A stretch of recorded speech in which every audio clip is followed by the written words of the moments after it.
will be permanently out of ever closer union, never part of a European superstate. There will be tough new restrictions on access to our welfare system for EU migrants. No more something for nothing. On June 23, 2016, an entire country headed to the unknown. That's the day 17.4 million people in the United Kingdom voted to become the first country to leave the European Union. Ever since then, the event has been called Brexiit, which means Britain exiting from the EU.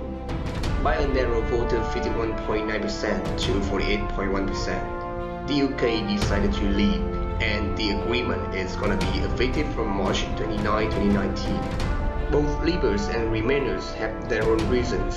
For Leavers, they believe the divorce can address issues on economic and political sovereignty, and especially migrant crisis, as millions of refugees fled war-torn countries across the Middle East and North Africa to big economies such as Germany, the UK, or France. Meanwhile, Remainers voted for future opportunities. At the heart of that is the single market. 500 million customers on our doorstep. A source of so many jobs, so much trade, and such a wealth of opportunity for our young people. The question is whether Brexit is good or bad, an important era, or just a disaster. It's truly hard to answer such a question, but after 2 years of the referendum, Brexit's consequences have already begun. Britain's economy, from one of the fastest, has fallen to one of the slowest, with 2.2% growth in GDP in 2015 to 1.8% in 2016, and has since stagnated. The Bank of England cut interest rates to the lowest level in its 22-year history, from 0.5 to 0.25% after Brexit. The Brexit decision triggered a fall in the pound. The pound lost 10% and 7% of its value against the dollars and euro, respectively, at its lowest level in 31 years. This sparked inflation, which has been more than double since 2016. It is also expected that the British will lose more than 10,000 jobs related to banking and finance. In terms of society and politics, Brexit has created a complete meltdown as well. The Prime Minister David Cameron resigned.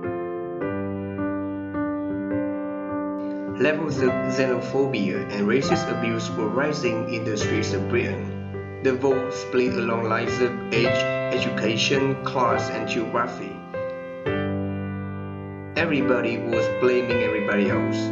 People blamed the Prime Minister for calling the referendum in the first place. The young accused the old. The educated blamed the less well-educated. I consider myself to be European. I consider myself possibly British as well.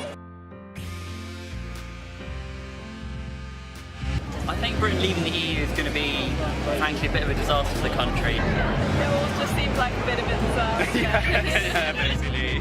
I just think it's the worst decision that we will ever make. The fate of the 4 million people has been uncertain, including the 3 million EU citizens living in Britain and about 1 million Britons living in EU countries. By limiting freedom of movement, people may be fired and get their bank accounts locked, not to mention deportation. However, it's not necessarily the case that the country will suffer from Brexit. Britons have their own right to dream for a bright future in the long run. In the first place, Britain will regain sovereignty. It will take back control of critical decisions on economic and immigration policies. We can stem the continuous flow of immigrants. It will also take £350 million on weekly EU membership fees back and spend on such fields like education and science. Of course, every decision has two sides. No matter how difficult it is, the British will still have to look at the brighter side to move on. Brexit has been approved, there will be no further referendum. The ruling party have some time to negotiate with the EU for optimum deals. And Britons, both Leavers and Remainers, have to all respect the decision and work together to tear down the barriers thrown up by the referendum. And then the UK will be back as strong as before. It is still a country with majestic nature.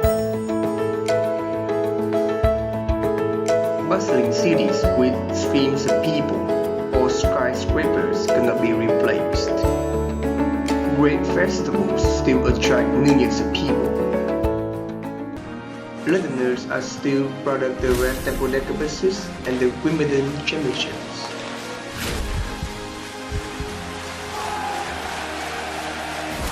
The biggest football tournament in the world is still going on.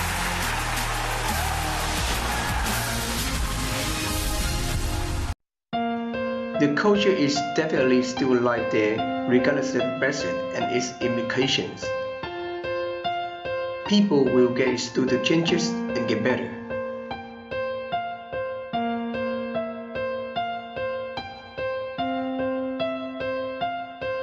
There's one thing that doesn't change. The United Kingdom is still a monument of the world, the land of hope and glory.